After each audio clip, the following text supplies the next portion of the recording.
doctor said it's coming over now too. It's like cold.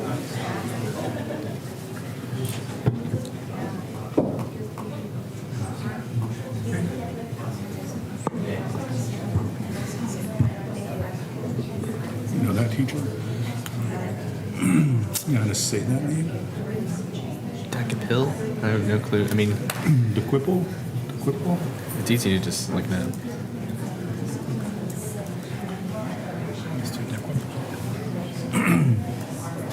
That's how I would pronounce it. It might be wrong, but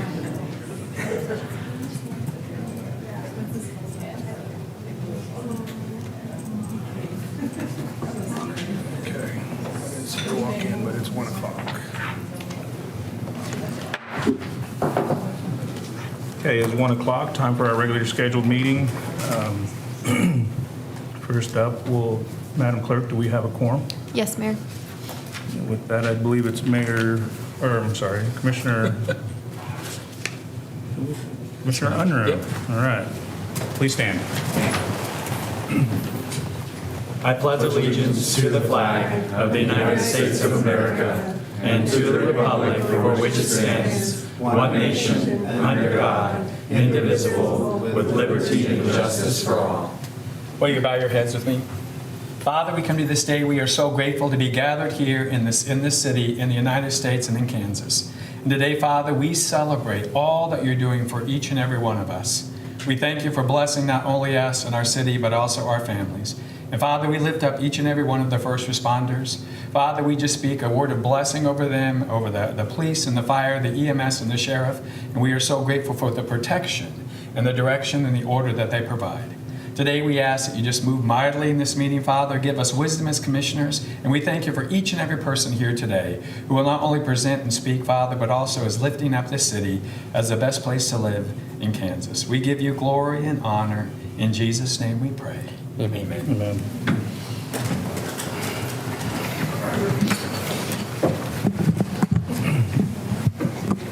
Thank you, Commissioner. Next up, we'll have the approval of the minutes from the last regular meeting, which if no corrections are offered, shall stand approved. Looks good.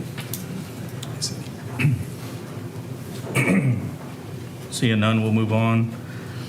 Public comment. Now is a time if anyone in the audience wishes to come up and talk about anything other than what's on the agenda. Please state your name for the record, and you'll have about 5 minutes. Okay, I'm Linda Miley. I'm on your Park and Rec Advisory Committee.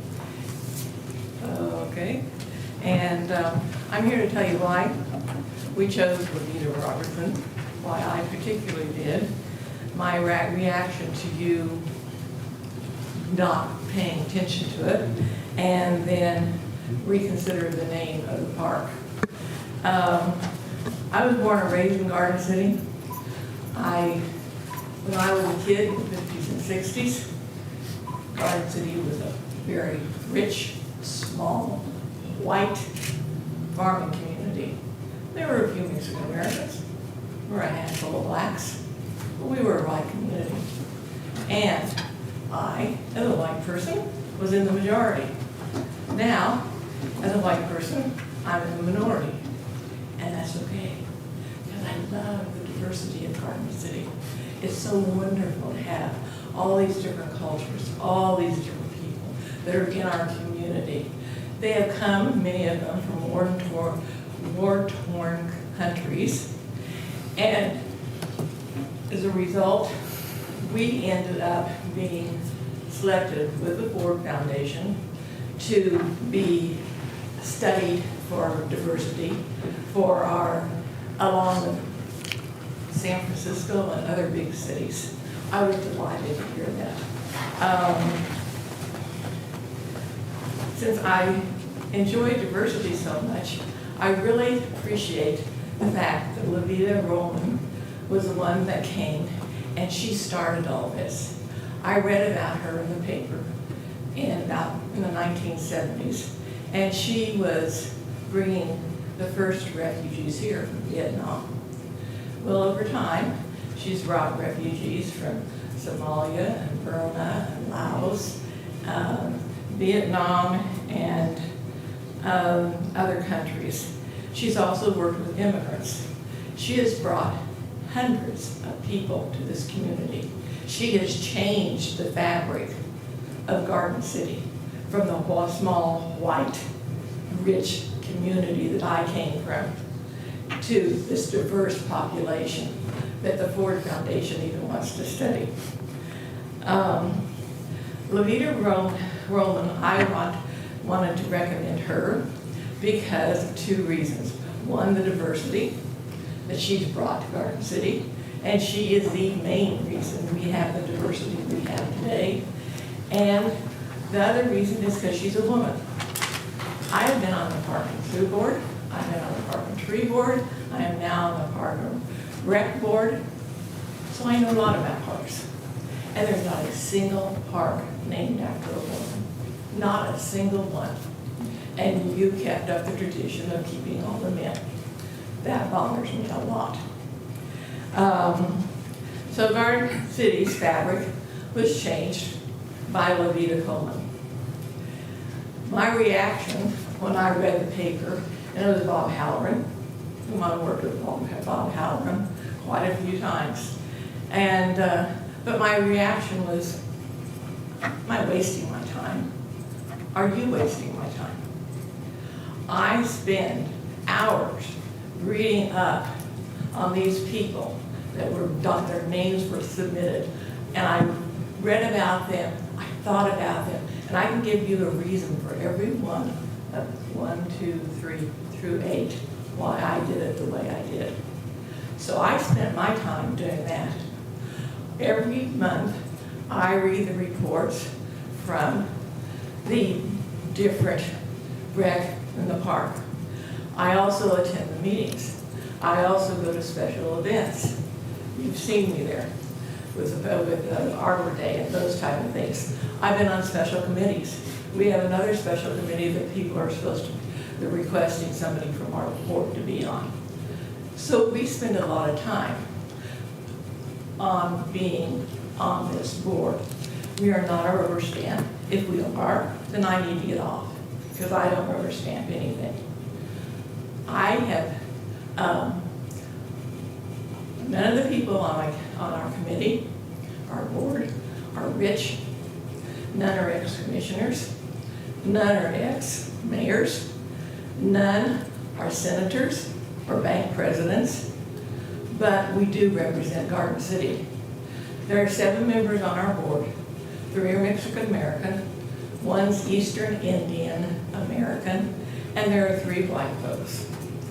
So that pretty much sums up Garden City. Yeah.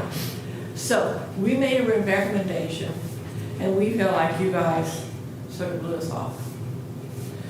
You listened to it. Our one guy, he made the recommendation. You made comments about mothers-in-laws and different people you talked to, but Levita wasn't mentioned. She changed the entire fabric of our community, much more so than any person that I've seen in recent years, and I'm old enough to see a lot.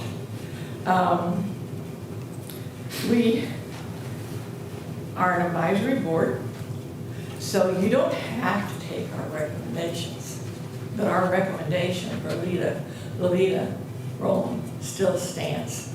And I'm asking you to reconsider what you have done and naming the park after Bob Halloran. Thank you, Linda. You said exactly what you want. Yeah. Do you want to say anything?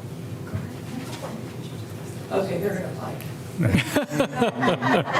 No, we invite you to speak. It makes a difference. Part of the Yeah. board. No, We're all on the board. It makes a difference for you to That's speak. correct, yeah. So my name is Jessica Montoya, and I'm also here to make a comment about the City Commission's decision to pay Bob Halloran over Levita Roman when the advisory board recommended her over Bob. I'm curious to know why you guys chose Bob, because he, was the city manager, but he didn't affect the diverse community as much as Levita did. I, like Linda has already mentioned, I think we should pick a woman a woman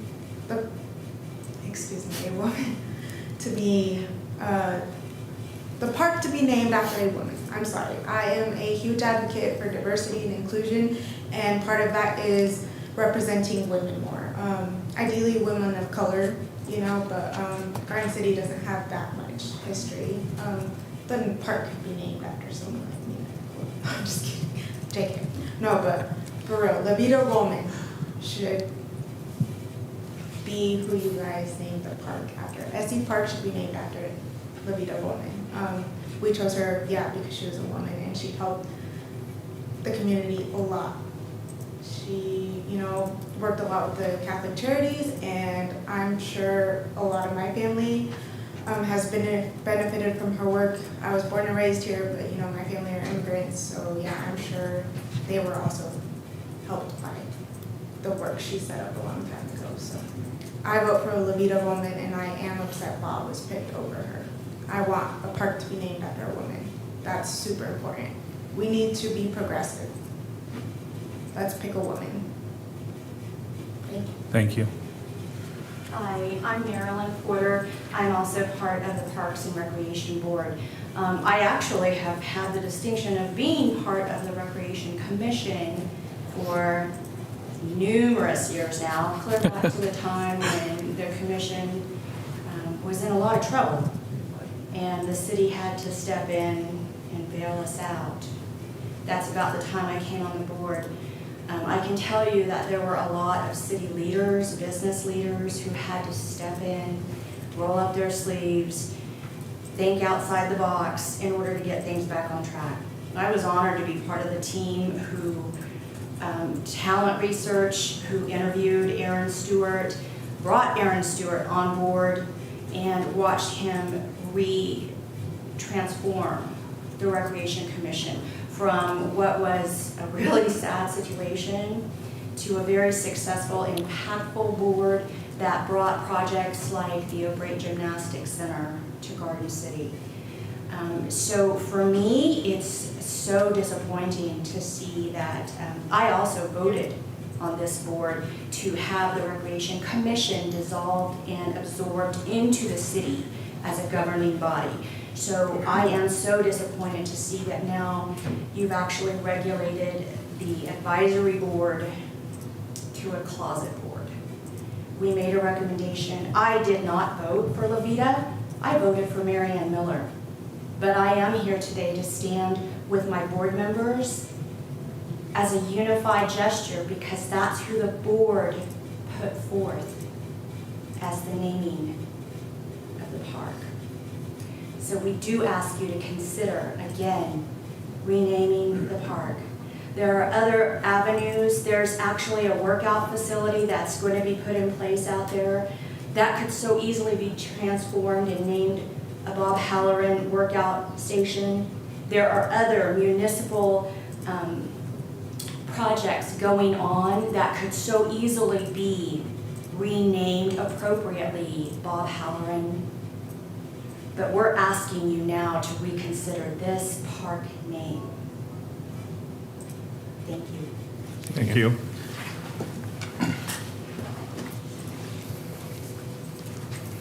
Any other public comments? Okay, seeing none. If I may, can I make some comments, please? Sure. First, Ms. Motley, Ms. Montoya, and Ms. Porter, thank you so much for serving on the Parks and Recreation Advisory Board. And I do apologize for not seeing the fruition of your efforts. And I do want to say that your work is not in vain, and it will bear so much fruit later on. I knew La Vida very well. She was a great loss to our family. She was very instrumental in getting me here from Vietnam when I was 2.5. But for me, I'm not speaking on behalf of the city commissions, but just my opinion of why I chose Bob Halloran was reading the supplemental evidence and seeing where the criteria that we were having of the impact to the parks, et cetera. But I do want to reiterate that your work is not done in vain at all, and that I encourage you, please, please, please, to continue stepping up to this really uncomfortable and this very sometimes disappointing position, because I took your consideration deeply, and it was a very difficult decision for me too.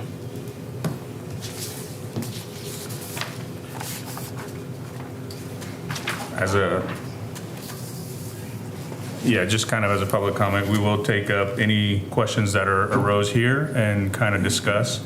As public come up and talk, you just state your name. We'll write those down. We're not ignoring anybody here or jumping over, but we do take those considerations into effect, and then we'll discuss them. So right now, we'll just kind of move on to the item agenda. That's number 6A. Can I make one more comment? This will be my last comment concerning the Recreation Commission. After numerous years on the board and seeing it go from impactful to this, I will now tender my resignation from the Garden City Parks and Recreation Board. I'm so disappointed in all of you.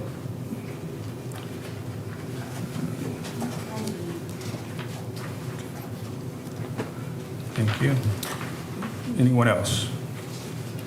Next item, 6A. Mayor and Commissioners, item 6A, the governing body is asked to consider and approve a request from Claudia Horney, Career Connection Academy Director at Garden City Community College, to allow the mayor to proclaim the week of September 16th through 20th, 2024 as Adult Education and Family Literacy Week in the city of Garden City, Kansas. Mayor, I make the motion to approve the proclamation as presented. Second. Okay, it's been moved and seconded. Any further discussion? All those in favor say aye. Aye. All those opposed? Motion passed. And Mayor, Claudia is present, and you can read the proclamation. I'd be happy to read the proclamation too, but Claudia can maybe start out telling us a little bit about what you've got planned for the week, and then we'll finish up with reading the proclamation and doing a picture. Thank you so much. Good afternoon, everybody. Thank you, Mayor Manning, Derek, for this opportunity and all represented in here. Adult education plays an important role in helping this specific group of learners develop new skills and improve their careers and all the prospects available to them. Adult education can help to build a solid career, and it helps adults to keep up with the changes, specifically in these times. My name is Claudia Horney. I am the director of the Academy of the Adults at the Garden City Community College. Family literacy also has a positive impact on the wider community. Family literacy can help to reduce poverty, improve health outcomes, and increase community engagement. 3 things to recognize. September 16th to September 20th is the National Adult Education and Family Literacy Week. We recognize all the adults who decide and continue with their education. Also, we thank all the educators that work hard in this field, all those that have the passion and compassion to understand the needs of the adult learners. We advocate, and we want all our representatives to know that decisions about funding is very important for adult education. And our 3rd point, we invite other adults to continue with their educations and move forward to achieve their goals. Garden City Community College has this department, the Career Connection Academy, that offer programs to support adult education and family literacy, and proudly we serve all these students with different backgrounds and different cultures. Garden City Community College, from here we can go anywhere. Thank you. Thank you. Good job. Thank you.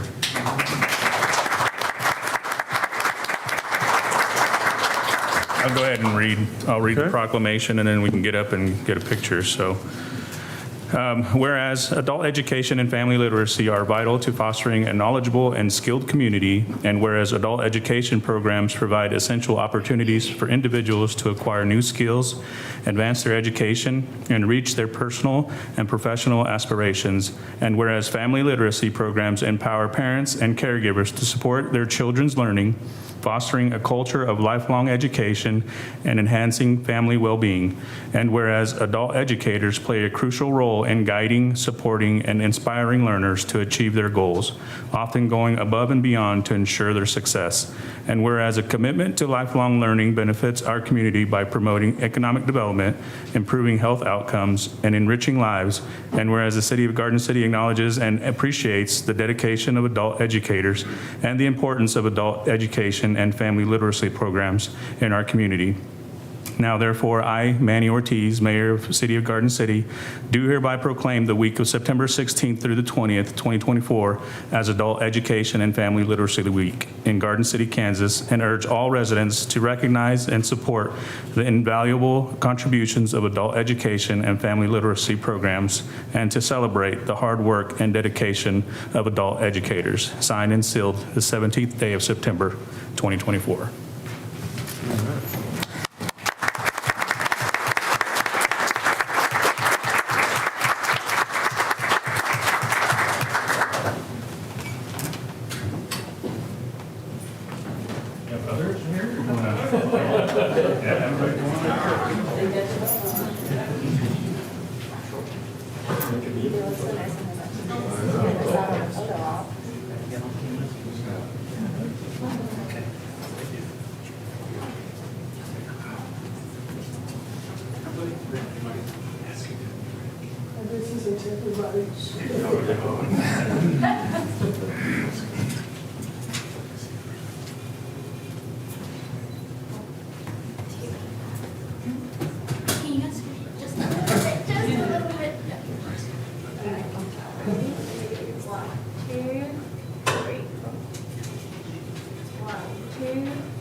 Ready? If you're ready for 6B, Mayor and Commissioners, the governing body is asked to consider and approve a request from Eric Sanatiempo on behalf of Appliance and Furniture Mart for a waiver to the parking requirements and temporary structure requirements to allow for a tent from September 24th through the 14th for their annual or semi-annual tent sale.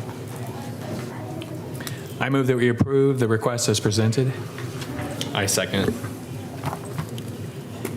Okay, it's been moved and seconded. Any further discussion? All those in favor say aye. Aye. All those opposed? Motion passed. Item 7 under report of the city manager. Those items are staff reports. If you have questions, we'd be happy to answer those. Item 8, meetings of note. If any require RSVPs, please do those through the city clerk's office.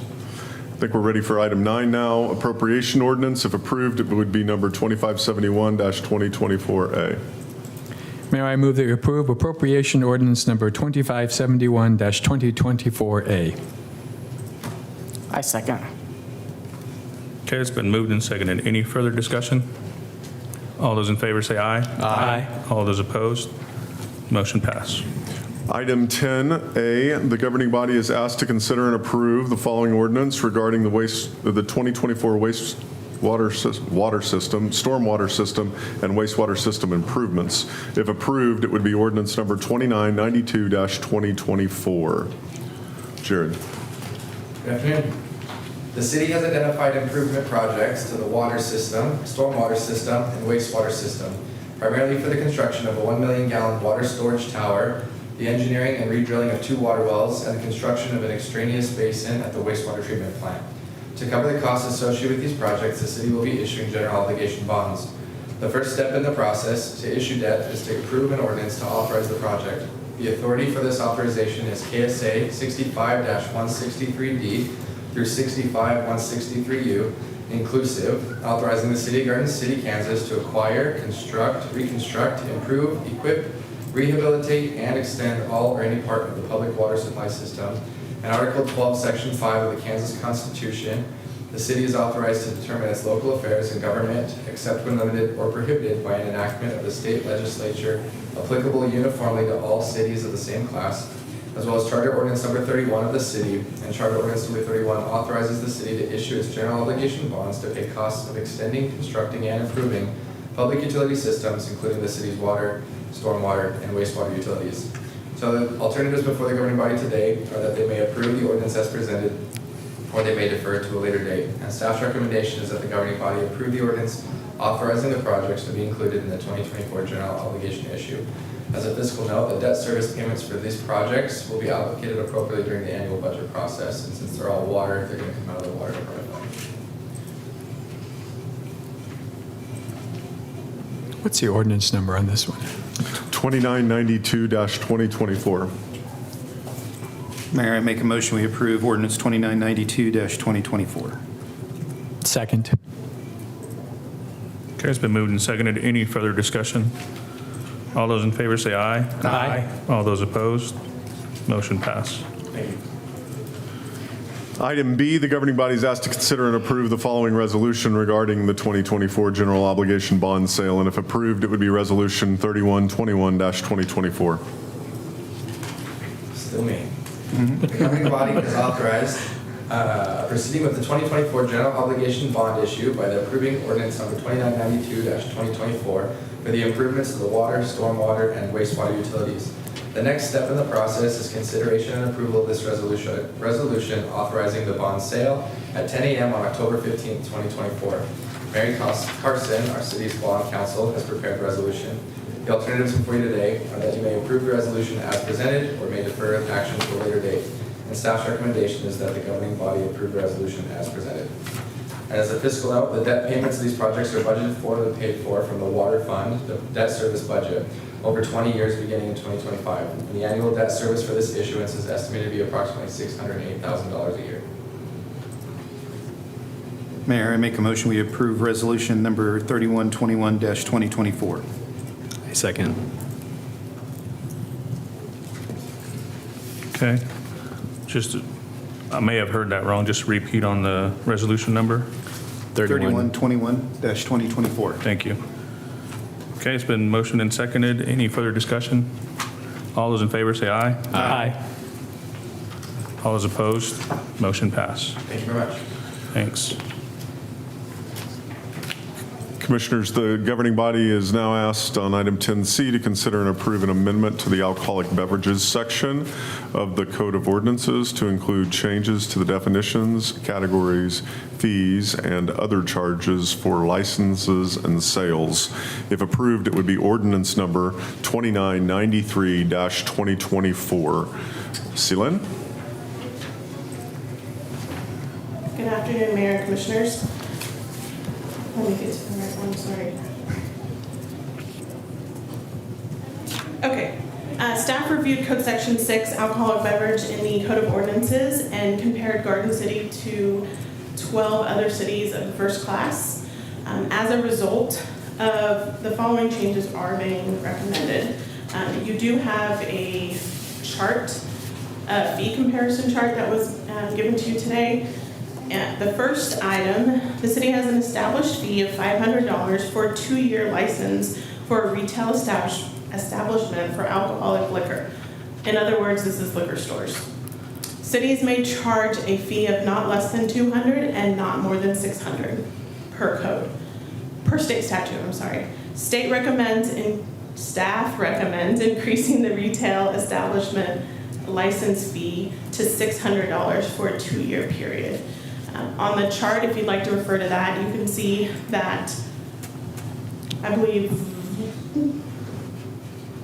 11 of the cities 10 of the 12 cities do charge the $600. So that is the first recommendation that staff has. Do you have any questions on that part of it? Okay. Second is the city has an established fee of $125 for a 1-year on-premise cereal malt beverage license. Cities may charge a fee not less than $25 or more than $200 per state statute. Staff recommends increasing that on-premise cereal malt beverage fee, license fee, to $200 for a 1-year license. Also, referring to your chart, most of the cities are charging, it's about half on what they're charging compared to what the city of Garden City is charging. And that's the cereal malt beverage on premise. And you said they can charge no more than $200, or I know that's your recommendation. I'm confused because these others are charging $225. So there is a additional $25 that is not included in this that goes to the state. I see. It's called the liquor tax stamp.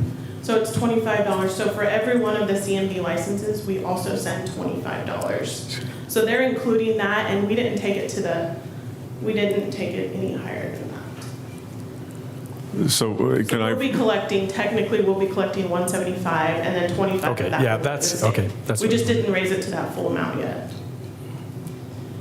The third change in review of CMB licenses, current code defines 3 types of licenses: general retailer, limited retailer, and retailer for off-premise consumption. ABC's definition, so the Alcohol Beverage Control, their definitions vary slightly. Staff worked with the legal department to try and clean up and better reflect and match the definition that ABC has presented. So we are just asking for the change to on-premise retailer and off-premise retailer. So the governing body alternatives before you, you may approve the amendments to the ordinance as presented, or you may deny the ordinance as presented. Staff recommends approving the ordinance as presented. If approved, there are 11 retail liquor stores over the next 2 years that would have the $100 increase in their fees. And if approved, there are 17 cereal malt beverage on-premise licenses that would have their current license increased by $75. And I'm not sure how familiar you are with the liquor license and the cereal malt beverage. Cereal malt beverage, those licenses run from January to December of every year. And then liquor is just based on when you do your renewal, but it's for a 2-year period. So that's why there's over the next 2 years for the liquor. Does anyone have any questions? So, Celine, did you contact them and just let them know that we were proposing this increase, or was it something that you got input from them at all? I mean, I don't mind if you did or didn't. I'm just curious if you were able to get any input from them. We did not reach out to them. We would reach out after if this was approved. Celine, can I ask a clarifying question so the commission knows the fee they're setting? If this were to go to 200, actually under both the current and proposed language of the ordinance, I think I'm calling up the right ordinance. You'll tell me if I won't. Under here, this B, if my hand is showing up right there, says the fees set forth above are in addition to any fee assessed by the state and required to be collected by the city.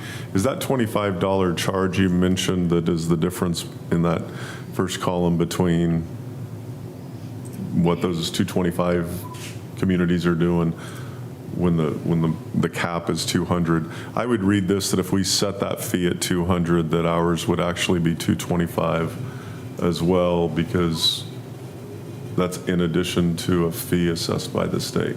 Is that wrong, or is this something different? That would be correct. Okay, so if the commission approved the ordinance in place, they'd be setting the city's fee at 200, but retailer X walks in for one of these licenses, they'll actually be paying 225, and then we'll send 25 off to the state. By the way that this ordinance reads, yes, that's what it's stating. All right. Let me this is the amended one? Or is this just the red line version of it? Of the same? The amended one is also attached. Okay. Yeah, it's in there too. Thank you.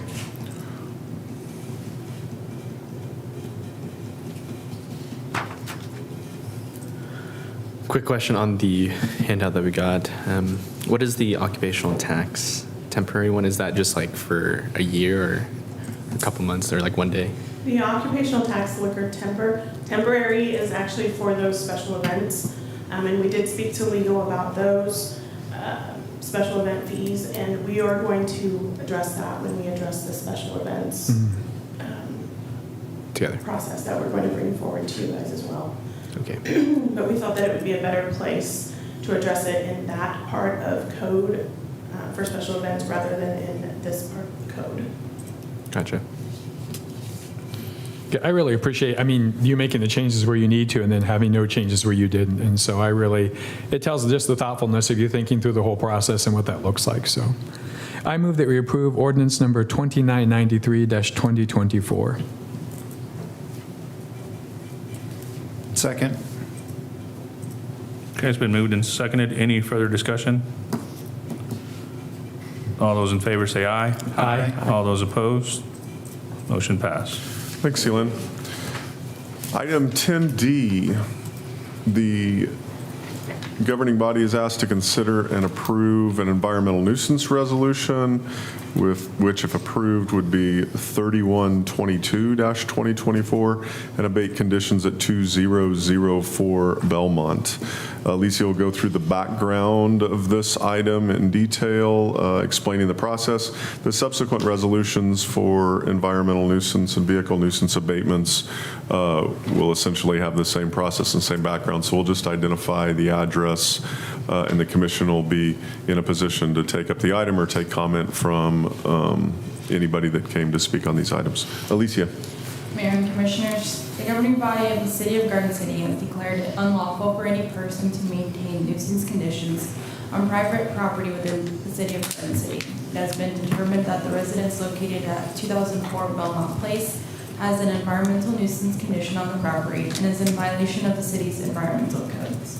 There is a pile of branches located on the backyard of the property. Staff has visited the property on multiple occasions. The property owner and the residents have been notified by 2 order of violations since August 8th, 2024, and a certified letter on August 27th, 2024. The property owner and the residents were unable to be reached and no contact was attempted by the property owners according to section 38-137 of the Environmental Code of Ordinances, and have neither abated the nuisance conditions nor requested a hearing before the governing body. The attached resolution will allow staff to mitigate the environmental nuisance on this property.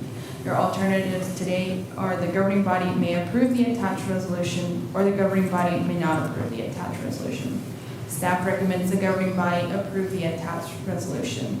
And for the fiscal note, the abatement costs incurred by the city shall be charged against the lots or parcels of ground on which the abatement nuisance is located. Mayor, move we approve resolution number 3122-2024. I second. Okay, it's been moved and seconded. Any further discussion? All those in favor say aye. Aye. All those opposed? Motion passed. Commissioners, item 10E, the governing body is asked to consider and approve an environmental nuisance resolution, which, if approved, would be resolution number 3123-2024 and abate conditions at 2109 North 6th.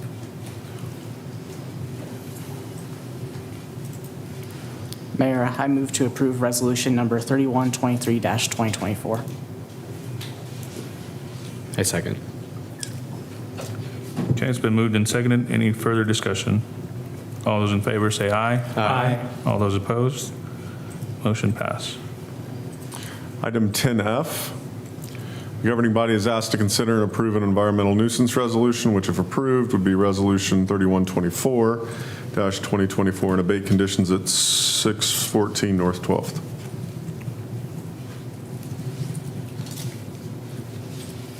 Mayor, move we approve resolution number 3124-2024.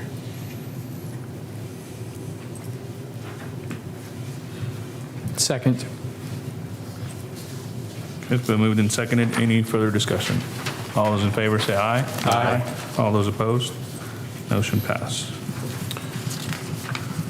Item 10G, the governing body is asked to consider and approve an environmental nuisance resolution, which if approved would be resolution number 3125-2024, abating conditions at 2808 North Taylor.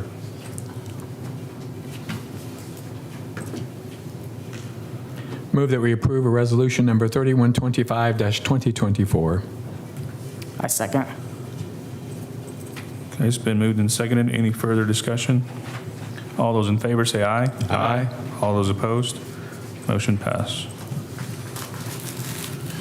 Item 10H, the governing body is asked to consider and approve a motor vehicle nuisance resolution, which if approved would be resolution number 3126-2024, and abate conditions at 2014 Belmont Place.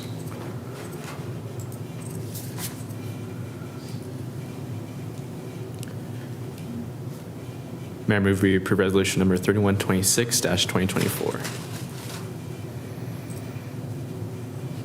Second. Okay, it's been moved and seconded. Any further discussion? All those in favor say aye. Aye. All those opposed? Motion passed. Item 10I, the governing body is asked to consider and approve a motor vehicle nuisance resolution, which if approved would abate conditions at 614 North 12th.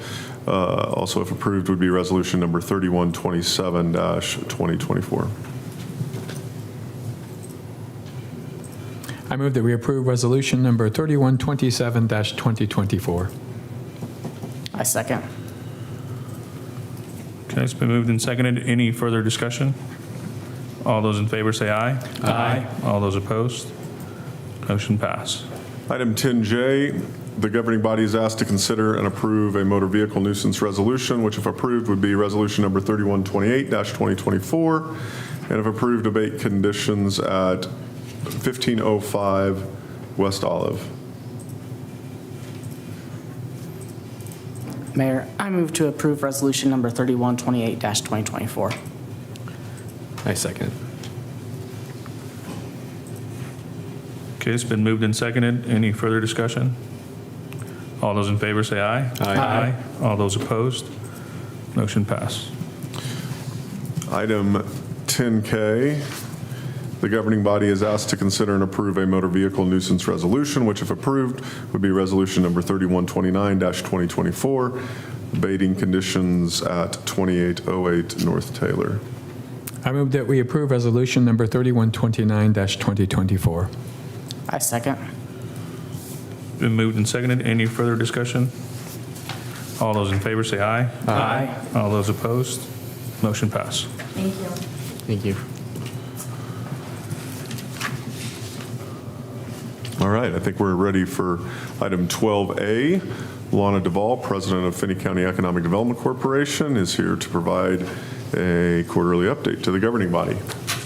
Good afternoon. Hello. Welcome.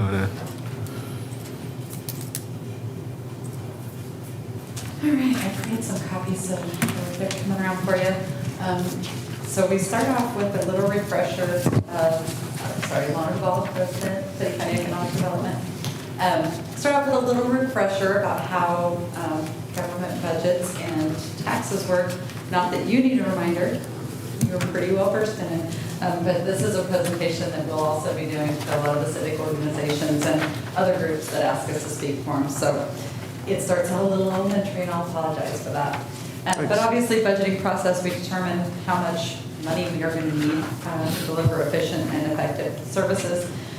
Determine the amount necessary to maintain publicly owned properties that we're responsible for, account for inflationary costs, and that part where we'll touch on a little bit later. And then you divide the assessed valuation by 1,000 to determine the value of each of your mills. And then total budget divided by the mill to determine your mill levy. Again, I think you guys are pretty well versed in that. And then calculating taxes. So the reason I put this slide in is really so that we have a clear understanding when we're talking to folks in the public.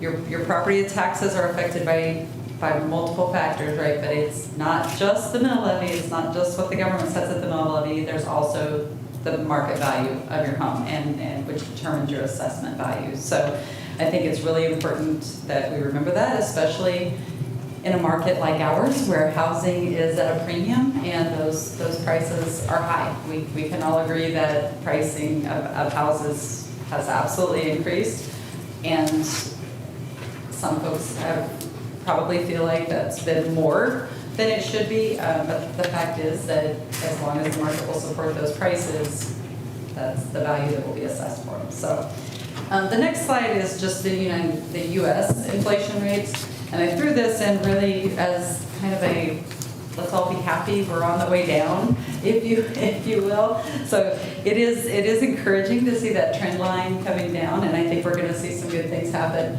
I will quickly just touch on a lot of the multifamily projects that we've been working on have stalled, waiting for interest rates to come down, and we've looked at all the pro formas with them. We agree 100%. There's just not a way to do them at today's interest rate. But it looks like if we get a Fed rate cut, which could very well be coming this week, we think interest rates will follow that pretty quickly. So hopefully we'll have a lot of our multifamily projects able to move right away.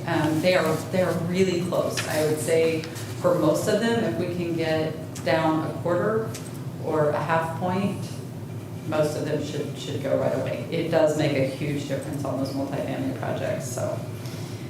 All right, and then the next slide is standard inflation versus housing inflation. Again, I think it's important to know that housing inflation has been tracking higher than standard inflation across the U.S. So I think it's important to understand that, again, because it does impact our taxes. The next slide is a $200,000 house. So if you bought a $200,000 house in 2011, most likely it's priced somewhere in that $290,000 range today. We looked at just kind of a sampling of houses throughout Garden City, and it would appear that probably we're a little bit ahead of that even.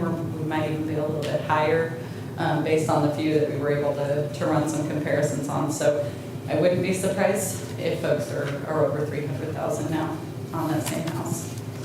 And then this one is just kind of, we threw it in because as we were talking about how affected we all are by our house values going up, we don't think about some of the other things that we purchase and how much they've gone up. So a Ford F-150, I thought it was interesting to pick this because not only do a lot of consumers have these, but a lot of governments also have, pickups that we purchase to operate the government. So had the MSRP in 2011 was $15,000, a little bit more than that. If they just reacted to inflation, if it was just an inflation problem, it would be $20,755 to buy a new one today, and I think we all know that it isn't. The actual MSRP, and I don't know that you would find one available at this price, but it is $47,627. So we sometimes need to be reminded that it's not just the government that has to raise costs, right? And then the next one again is just a reminder of what property makes the most sense to own. So when we compare, if you would have bought a 2011 Ford, you had a $200,000 house back in 2011, your truck was still a pretty small part of it, but now with its depreciation, it's a really small part of it. Well, your house has again increased in value. So just kind of a fun reminder that a house is still a really good investment, especially versus a truck. So, all right, and then. Hey, Lau, can I ask a question on those multifamily? Because I was interested, and I thought that you brought up, so interest rates, as far as interest rates for building costs, or just the long-term outlook, or the cost of, because they're so much more expensive? The long-term financing. Okay, Yeah, so that's where. The numbers are the margins are really slim on most of the multifamily anyway, and especially if we have any kind of rent restriction. So if we have a moderate income rent restriction or a USDA rent restriction that controls how much that landlord is going to be able to charge, it's really important that they get the financing right on the front end. So that's that deciding factor. No, I appreciate that. I was going to ask it earlier, and I'm sorry. That's all right. I didn't give you time to ask. Yeah, no, that's okay. It was good. All right. So the next few slides I went through with the county commission yesterday morning. So these are their slides, but I mean, I suppose we all care about them because we're all paying those taxes too. But this is just the county on these first couple of slides. And as you can see, their collections versus the inflated adjusted values, they're 42% below where inflation could have taken, I guess you could say, could have taken those collections. This next slide, we do the comparables. So we have Seward, Barton, and Ford, and we chose those because they are very similar communities. They all have ag, obviously. They all have a community college. They all have an economic development office. So we feel like these are good comps, if you will, to use. So over the past 12 years, Seward County is down 3.4% in their valuation. We all remember when oil and gas tanked, some communities were really, really reliant on that. So they're down 3.4%. Barton County up 19.7%. Ford County up 42.1%. So the average for them is 19.5% growth. In Benton County, we had an 87.2% growth. Now this is just the real property in ours. So we're not counting oil and gas, and we're not counting state assessed utilities. Our actual valuation in Benton County is $615 million, a little over $615 million. But we try to only measure real property because that's the one where we can actually affect it. We can't really affect oil and gas prices or state assessed utilities. So, so we're up 87% over that same time period, which means that our valuation grew almost 4.5 times faster than the average comparable counties in Kansas. And then if we utilize that data to determine how much of our growth is just growth that would have happened regardless, even if nobody was trying, what's organic or what's due to inflation. So by using this model, we can see that about 22% of the growth we had for the county's valuation could just be attributed to inflation, location, having a community college, having an economic development, whatever, right? But 77% of that is growth related to economic development initiatives and our offices. So I would say it's really important to note that that's you guys, that's you as elected officials, and that's your administration here, and having a progressive mindset and a community that supports that growth. All of that is wrapped in to that 77%. So if we look at that in numbers, what that tells you is that county property tax collections at 47 mills, which is where they are right now, would be about 11.3 million that they've had in growth to the tax base, to the taxes collected, sorry. And with our growth rate attributed to that, about 8.8 million of that is due to the efforts surrounding economic development. So that's really important when we look at the next slide. So when we consider the mill levies, what would have happened had we made different decisions 12 years ago, basically, before we started our growth trajectory. So when we look at this, the green line at the bottom is the actual county mill levy. The orangish yellow line is where it would have been to meet just standard US inflation. And the red line is where it would have been had we not had the growth in our valuation that we had. So the county would right now be at 60 mills. That does not include, I did not double down. We actually should have another line on here that shows to meet inflation with the old valuation, and that one would be really frightening, but it would also skew the whole graph. So I just stuck with these three. I think they're impactful enough as they are. And the part that matters to people, right, is okay, but how would that affect my $200,000 house? So on a $200,000 house, currently the county's portion of property tax is $1,089. If we were meeting inflation, $1,296. And if we had no growth in valuation, $1,381. So it does make a difference for folks. Well, this is not on a house that was bought in 2011 at $200,000, but $200,000 today. That's correct. Okay. That's correct. Thank you for pointing that out. That is a $200,000 house. So when we talk about, you've heard it, when we talk about sales tax initiatives or any property tax, and when we talk about school bond, anything that happens, we always narrow down to a $200,000 house.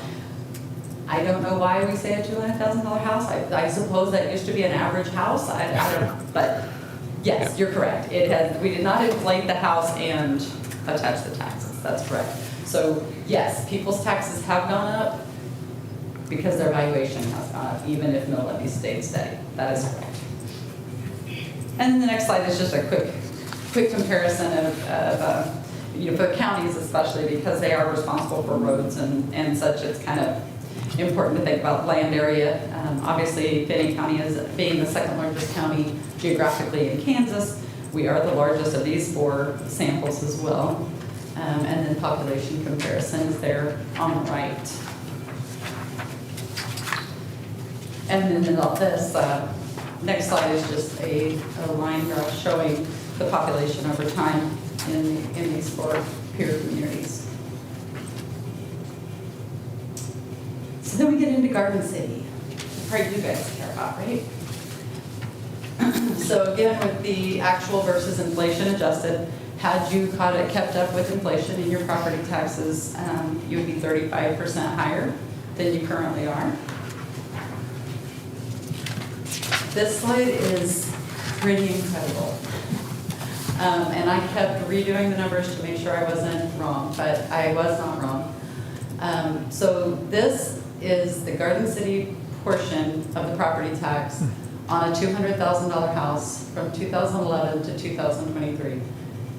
You never exceeded $900 in that period on a $200,000 house at your mill levies that you have been assessing. This is insane. I can't imagine how many places would be able to say that. Bear in mind, a big part of this is because of the sales tax but as you've said multiple times, we're bringing the sales tax in order to suppress property taxes. And if there was ever a chart that told you that, this is the chart that tells you that that is exactly what has been happening. So this is impressive. And as a governing body, you should be very pleased with that. And I will say, I didn't put the county's slide in here, but the county uses maybe $250, $300 for a $200,000 house over that period. So, and then we just did the same exercise, only utilizing the city, the county seats in each of those counties that we had compared before. So Liberal's valuation up 14.1%, Great Bend up 33.4%, Dodge up 48.7%, and Garden City up 69.9%, which means we grew 2.16 times faster than the average. And that same exercise again. So in the city of Garden City, about 54% of the growth can be attributed to the initiatives around economic development, which equates to about $4.4 million in collections in growth, and about $2.3 million of that can be attributed to the economic development initiatives within the community. And then back to those same mill levy scenarios. So had we kept up with inflation, you would be at 51.8 mills. And had we not had any growth, you would be at 68.094 mills to have the same level of collections that you have today. And then the effect on a $200,000 house. Again, right now you guys are at $885 is your portion of that property tax.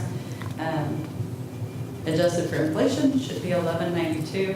And if we were having to charge that 60 mills, we'd be at $1,566. That was kind of a quick overview with a lot of numbers, so I'm glad I printed it for you, otherwise it wouldn't make a lot of sense. But do you have any questions or anything we can answer for you? I was able to watch the presentation at the county yesterday. It was really, I mean, it's nice to see it again. But I really appreciated just the emphasis you placed on the job that we all together as a county are doing, and as a county and a city and all the other taxing entities, it takes us all really working hard, and especially, your organization really making opportunities available. So I know you gave kudos to a lot of other people, but we really appreciated the way you were able to bring together all the taxing entities, because it wouldn't happen if we didn't, move together in the same way, and if we didn't say yes to some of these projects, which you think about 12 or 15 years ago, there was a lot of risk and there was a lot of unknowns. I'm glad it all worked out. And so, yes, hindsight's much better, but I really appreciate all the work that your organization has done too. So. I appreciate that. Thank you. Anybody else? Lana, what do you think is I guess, an easy way to paint this picture for the residents of Garden City, like at a coffee shop or however?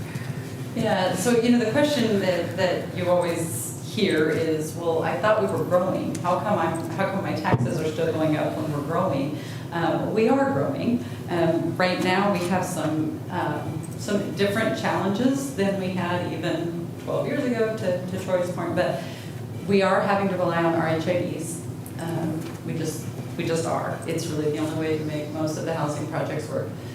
We have had to rely on some TIFs. And when we do that, which again, I am still a firm believer that we've made good decisions with those tax tools, because yes, we're foregoing some growth today, but we are in a community where we have all the infrastructure we can have within our corporate limits. So when we expand, when we have an opportunity to add additional housing or to add an additional business, we have to go out and take infrastructure. And those tools are really the only way we're going to get those done in the short term. And we don't have another solution yet. So my answer to that, when people say, I thought my taxes would go down, there's a couple of things that we have to bear in mind. We are having to rely on some tax tools. That's all there is to it. So we are foregoing some of the growth from the new projects that are coming. That's just the way it is. The other part of that is, for most people, if we look at their tax statement with them, it is because of their valuation. It is because their valuation continues to go up. I understand why that can be frustrating, because for a lot of these people, they completely missed the opportunities to move through a healthy housing cycle, right?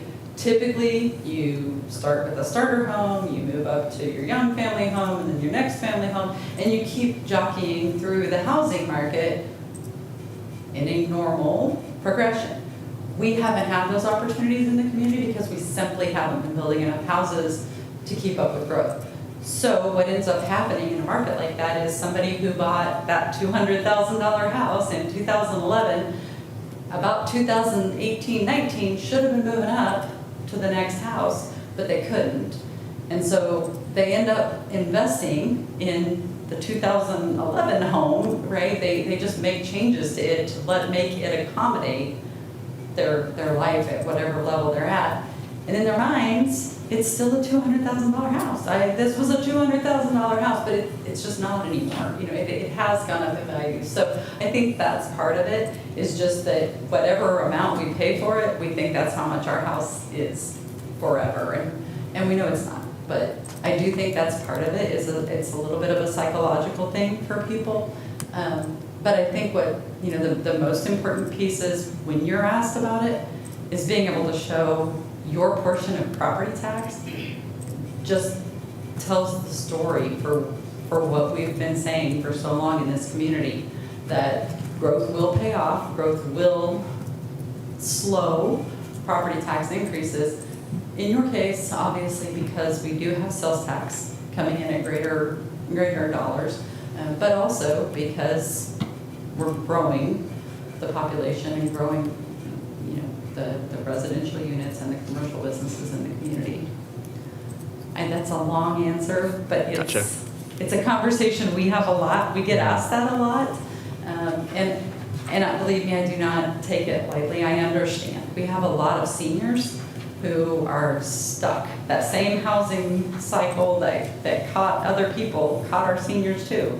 And a lot of them are living in a 4-bedroom ranch home that they haven't used more than one bedroom, a kitchen, and a bathroom for 15 years. I get it. We need more diversity of housing, we need more quantity of housing, and that will alleviate some of that challenge, if you will. And I know you don't really realize that increased value of your house until it's sold. So, I mean, again, you maybe not made changes, but those values. I really appreciate the slide where you showed that, the mill levy has kept steady for so many years, and I think that was really valuable. Yeah. I mean, that's something below, $900, that's going to be a really valuable one, so. Well, and especially, with the R&R in place as it is, and there's no adjustment for inflation in those valuations, I think that's really impressive that you have stayed. Not only have you kept your mill levy, low, but you have also kept the actual tax collected off of that mill levy, which, was one of the things the legislature said was happening in rampant rates. And I don't know, maybe it is in other places, but you can easily point to yourselves and say, not here, it hasn't happened. So, yeah, it's impressive. I did quickly, I know you all know we've been doing a lot of work around four-year education and four-year degree options, so I would like to take a moment to let Jessica Berg from Newman University just update you guys real quick on their progress. Thank you.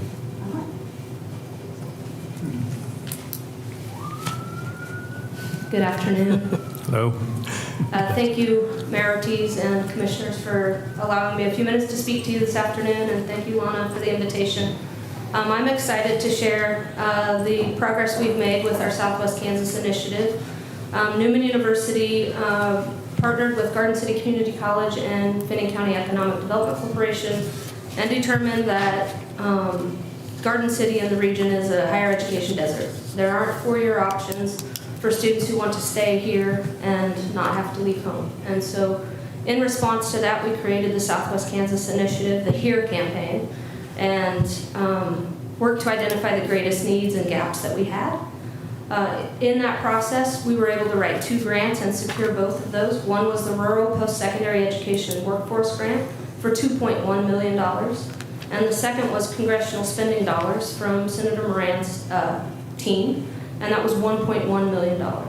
All of those dollars will be spent in this region, and mainly in Garden City. That's where we have the majority of our students, and that's where our partnership is the strongest with the community college. So a lot of kudos to Dr. Ruda and his team for embracing innovative and unique partnerships.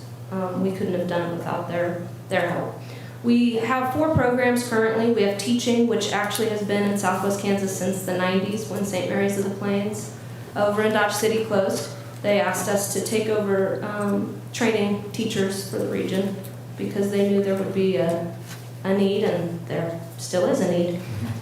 So we've been doing that since the 90s. We launched business in the fall of '23. We launched nursing, RN to BSN, in fall of '24. And then Ag Tech Management, which we were calling Ag Business, in fall of '24. Currently, we have 41 students in education, 15 in business, 3 RN to BSN, and 1 Ag Tech Management student. 30 of those 60 students are in Garden City, and then the others are between Dodge, Liberal, and there's another, I think it's 7 students who they live in this area, but they're not tied to one of our community colleges. And so if a student in this region gets an associate's degree from their community college, Garden, Dodge, or Liberal, Newman's giving them $20,000 scholarship per year. And for those that are Pell eligible through their FAFSA, they'll get a dollar for dollar match up to the full amount of Pell, which is $73.94, I believe. So Newman is committed to bringing high quality, affordable, local options for students here. We're trying to be responsive to the communities and determine what programs would be next. But one of those programs that we're looking at next is sonography. We're working closely with the hospital and trying to figure out what gaps they have, what training needs they have, and then be responsive to that.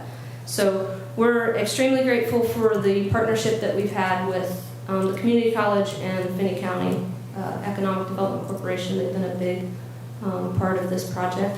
And we look forward to continuing to grow here in Garden City with you. So, Any questions? go ahead. No, I was just going to run. And Well, yeah, I know. Well, so I know that. Well, I know that you were formerly with the USD 457. So thank you for all the stuff you did there. But so I was curious about with Newman. So were they always here with the teaching, and then they just begin to expand these other programs as you got the grants or you saw the opportunity? How did that all work? So we actually, yes, we've had education out here for a while, like I said, and then we took a leap of faith. We didn't have the funding. We had submitted the grant, but we didn't have the funding. And in fact, we initially didn't get the grant. And we were like, oh, well, we'll still figure it out. And so we launched business, thinking that's pretty safe. And then once we received the funding, now we're able to expand those other areas. I didn't mention this, but we were also able to hire 4 positions here in Garden City. And so we have an office right across from Garden City Community College. We hired a student success specialist, a workforce and community liaison, access coordinator who will serve as like a registrar, financial aid kind of person, and then a director for the ag business program. So 4 new positions here in Garden City, which was exciting too. That is. Thank you. Thank you, Jessica. Anything else? That's it. Appreciate the information. Thank you, Jessica. I'll leave these packets for you to study later. Homework. Commissioners, item 12B, the governing body is asked to consider and approve an extension of the East Garden Village solid waste collection agreement until December 31st, 2024. Tyler? Yes, good afternoon, Mayor and Commissioners. On June 18th, 2024, the governing body approved the 90-day extension to East Garden Village, EGV, solid waste collection agreement. This action extended the EGV agreement until September 30th, 2024 to allow time for the solid waste department to install the necessary roll-off containers that were needed. The roll-off containers that were on order have been delayed and will not be here in time to meet the September 30th, 2024 deadline. Staff is asking for the governing body to consider and extend the EGV solid waste collection agreement until December 31st of 2024, so that there will be sufficient time to receive and install the roll-off containers. 2 alternatives for you. 1, the governing body may choose to extend the East Garden Village solid waste collection agreement until December 31st of 2024, or 2, the governing body may choose to not extend the East Garden Village solid waste agreement until December 31st of 2024. Recommendation is staff recommends the governing body authorize the extension of the East Garden Village solid waste collection agreement until December 31st of 2024. And the fiscal note is the cost of the solid waste department for the 3-month extension will be $2,850 per month, or $8,550, which will come from the solid waste landfill charges, GL number 551-57571-5434. And with that, I'm happy to ask any questions you may have. Tyler, for clarification, and this may be actually a finance department clarification if Jared's within earshot, we identify the cost per month to be $28.50, but that we've budgeted the 2024 based on that $28.50 per month being in there. This is deferring the savings that we would have realized under the new agreement. Is that a fair representation? Yeah, I believe so. And not an added cost, Not an added unbudgeted? cost. Okay. Cool, thank you. And so then at the end of this agreement, if it's extended, then we will work to establish a new agreement. Is that correct?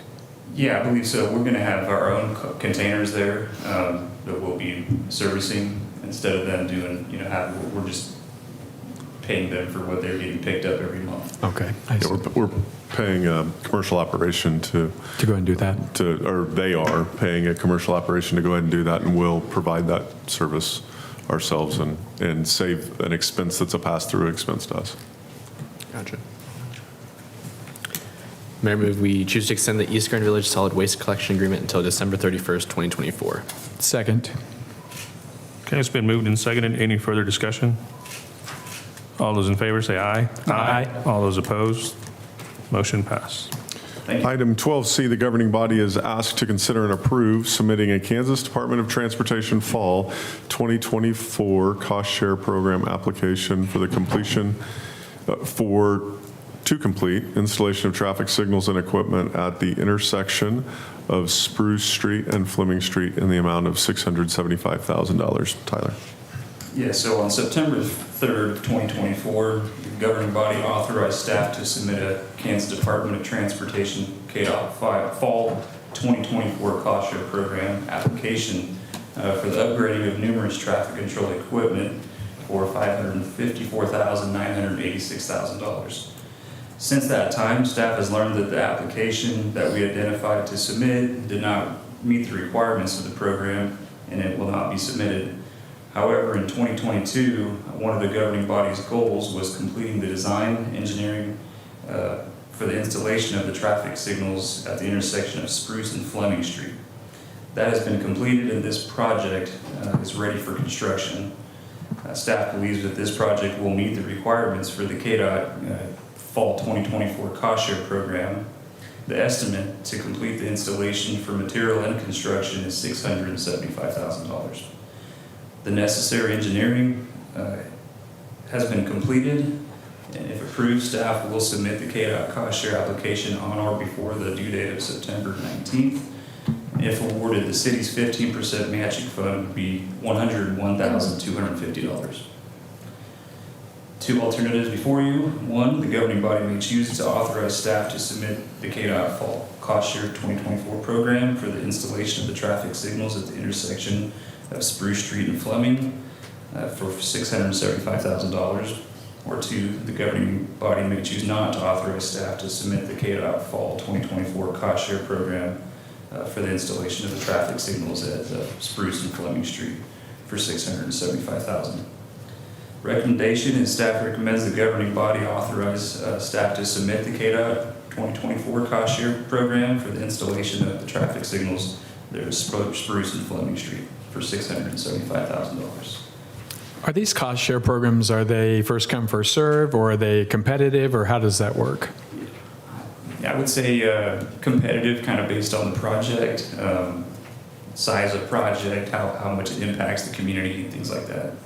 So if like we don't receive the funding, would we just put this on hold until we had the opportunity to submit again, or? It's an unbudgeted project at this point So in time. We have it okay. designed and kind of shelved from 2 years ago. And on the fiscal note, if awarded the cost share grant, the funding would come from the special traffic way traffic signal account 303-41431-5446. Any other questions, I'm happy to answer. Mayor, I make the motion we approve the authorization to submit the KDOT Fall 2024 Cost Sharing Program for the proposed installation of the traffic signals at Spruce and Fleming for $675,000. I second. Okay, it's been moved and seconded. Any further discussion? I just had one question on the previous application for the upgrading of the traffic control equipment. What was the reason, or could it come back on a later date to go ahead and submit for that equipment to get replaced? Because I know it's needed at some point, but I don't know how long it would be able to last without doing anything to it.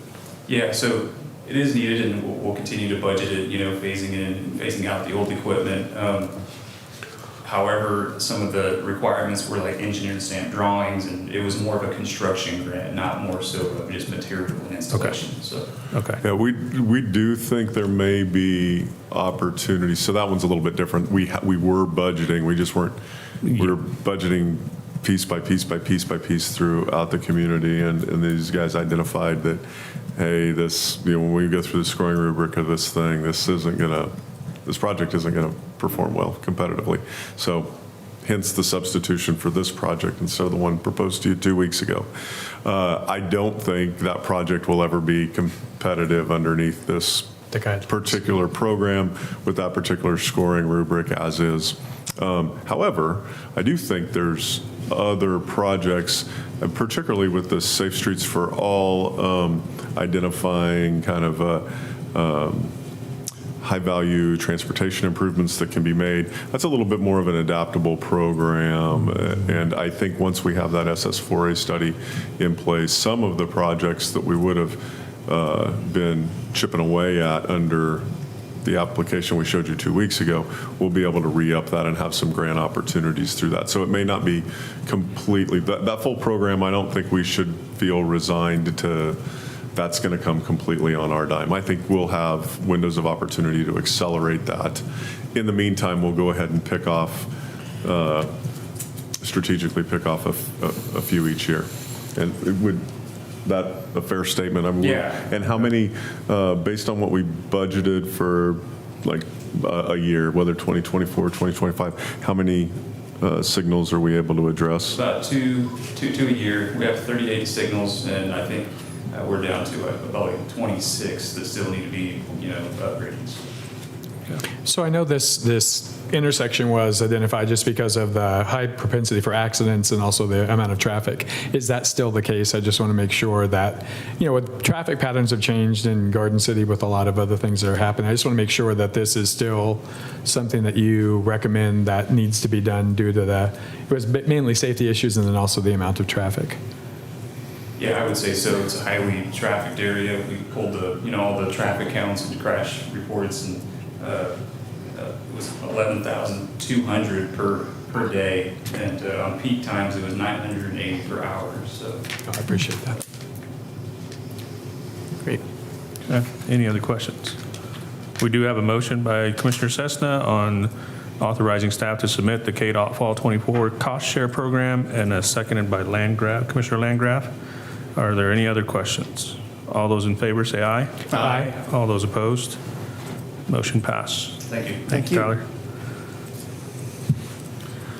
Item 12D, the governing body is asked to consider and approve SWT Landscape Design's request for $44,000 for additional services rendered for Bob Halloran Community Park. Good Tisha. afternoon, Mayor and Commissioners.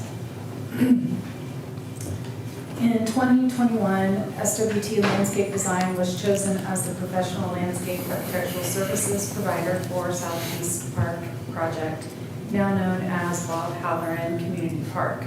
The original agreement was signed on November 10th, 2021. The original budget for park completion was $1,100,000 through phase 3, with a fee to SWT Design of $217,946, plus $7,760 in reimbursable travel expenses. In July 2023, SWT Design completed additional services, including redesigning the restroom and shelter building to eliminate the concession space, adding well irrigation at Garcia Field, and creating 2 bid sets for the project to allow for potential grant funding. The Commission approved the cost of $27,000 for these additional services.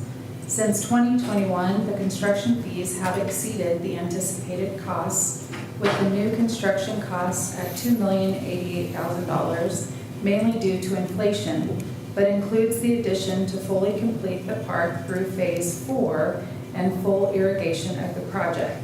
Attached are the original SWT Design agreement dated November 10th, 2021, the amended agreement with track changes and without, an A1 scope of work, B1 compensation, and C1 schedule. SWT Design is requesting an additional $44,000 due to the increased project budget and extended schedules as they worked to add irrigation and resolve budget issues. Please see attachment B1 under A, Fees, Amendments, Amendment 2, Extended Schedule Budget and Cost Evaluation for $44,000. The additional fees being assessed to the city by SWT were reviewed by legal counsel and determined not to be representative of the inflationary changes to the project. SWT is not assessing these additional fees solely for the project having a budgetary increase. Instead, the additional fees represent the extension of time, which was eligible charge per the original agreement,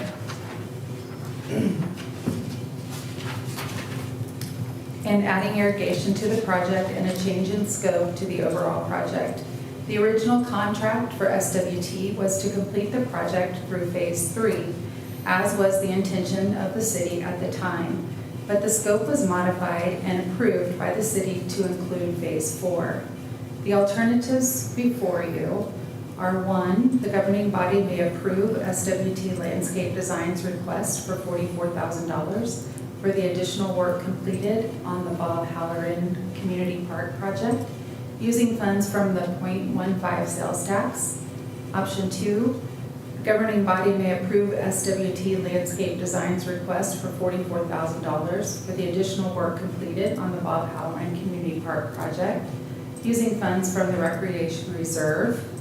Option 3, the governing body may approve SWT Landscape Design's request for $44,000 for the additional work completed on the Bob Halloran Community Park project using funds from the Recreation Aquatics Fund.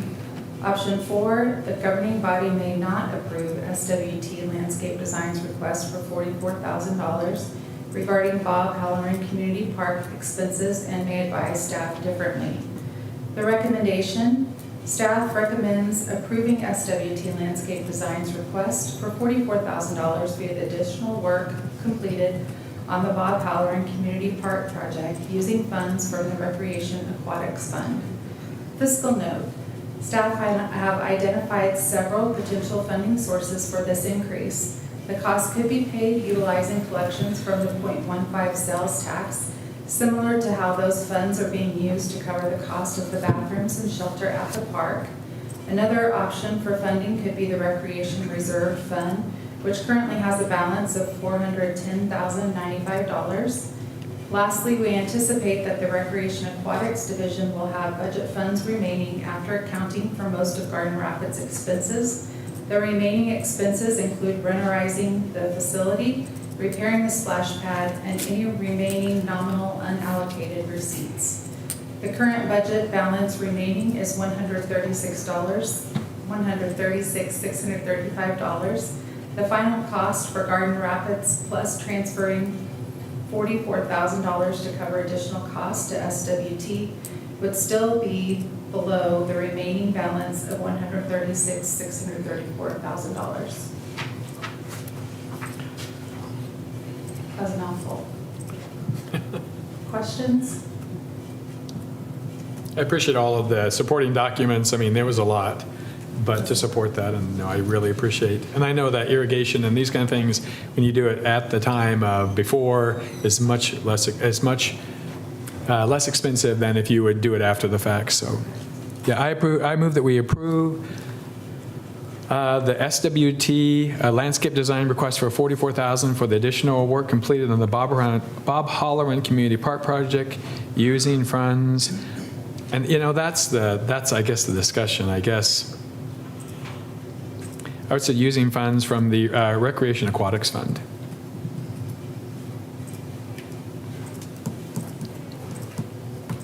I'll second.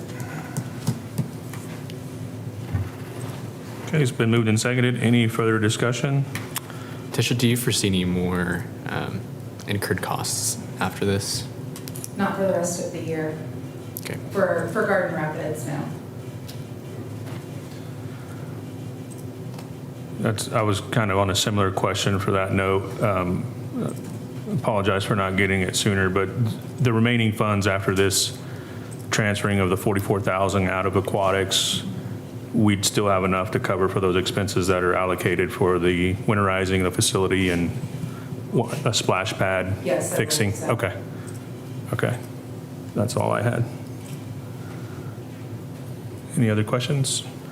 Okay, we do have a first and a second. All those in favor say aye. Aye. All those opposed? Motion pass. Thank you. Thanks. Thank you, Tisha. Mayor, I think you identified you wanted to step down for 12E. Uh-huh.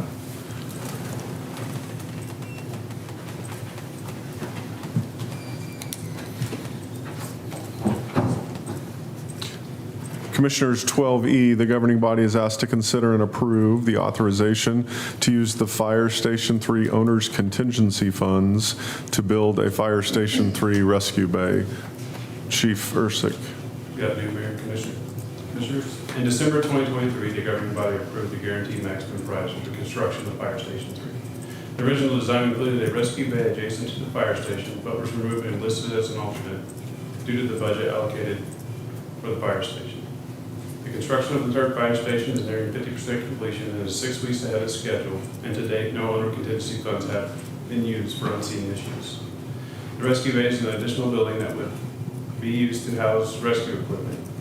Bids received price alternate in November 2023 at $300,824.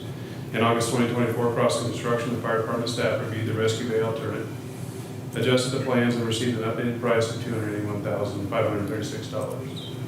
As of August 2024, the project has progressed smoothly without any unforeseen issues requiring the use of any owner contingency funds.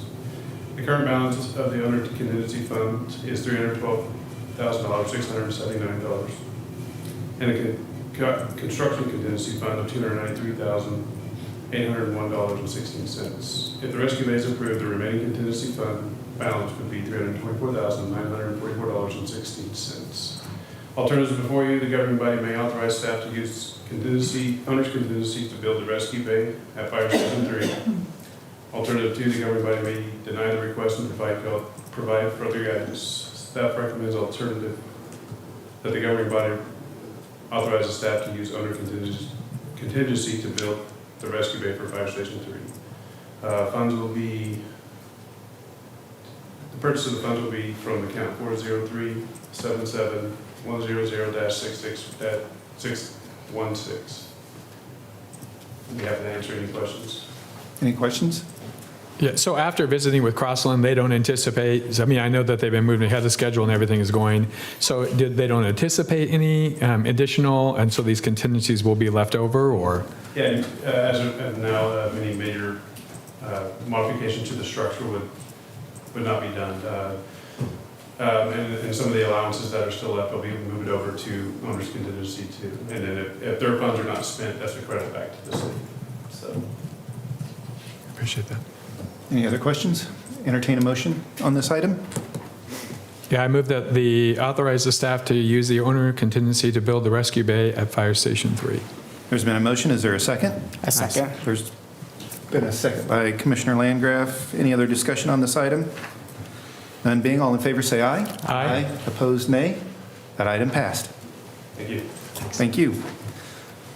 We'll wait for the mayor to come back to the bench.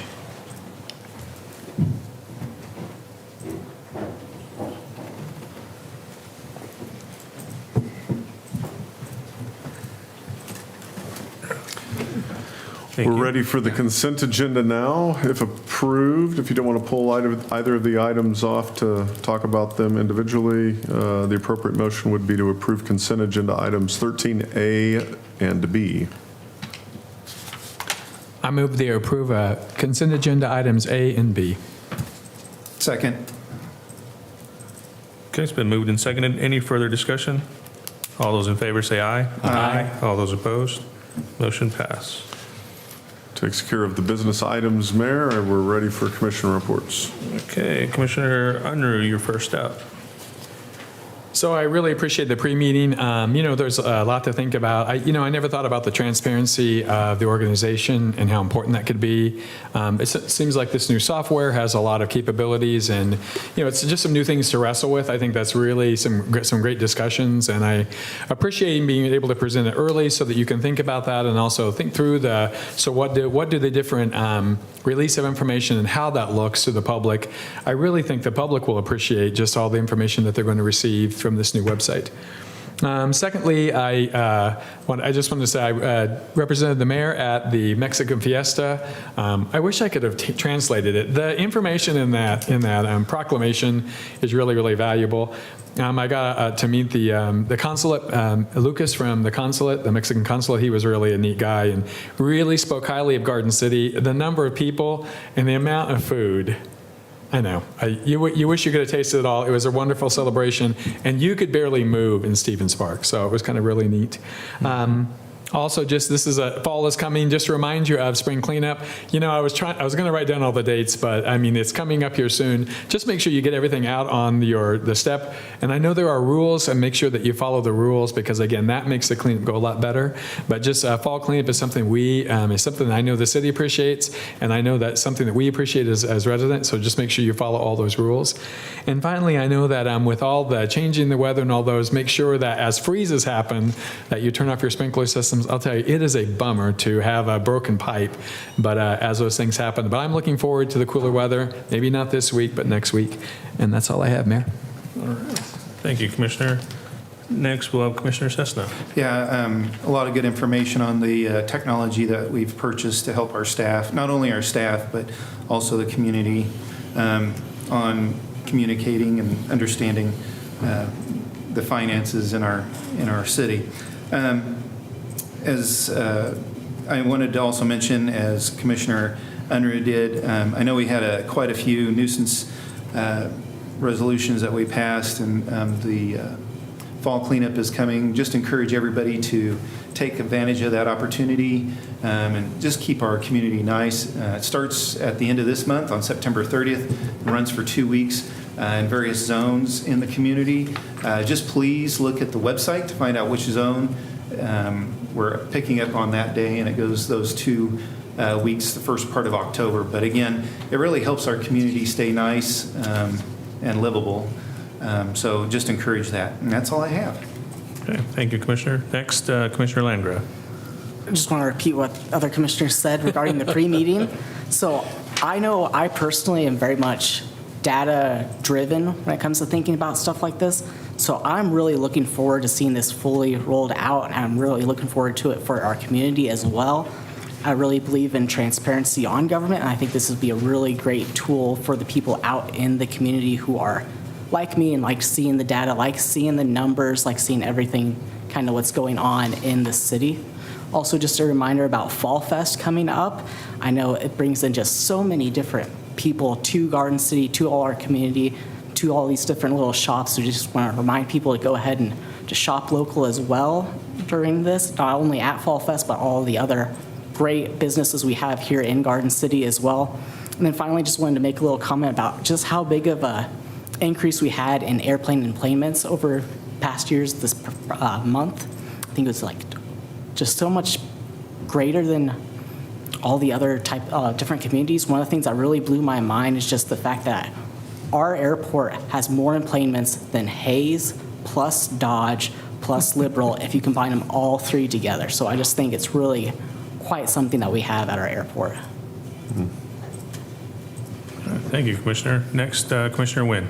Speaking of the airport, congratulations to Director of Aviation Rochelle and our crew for earning the FAA Medal of Excellence Award.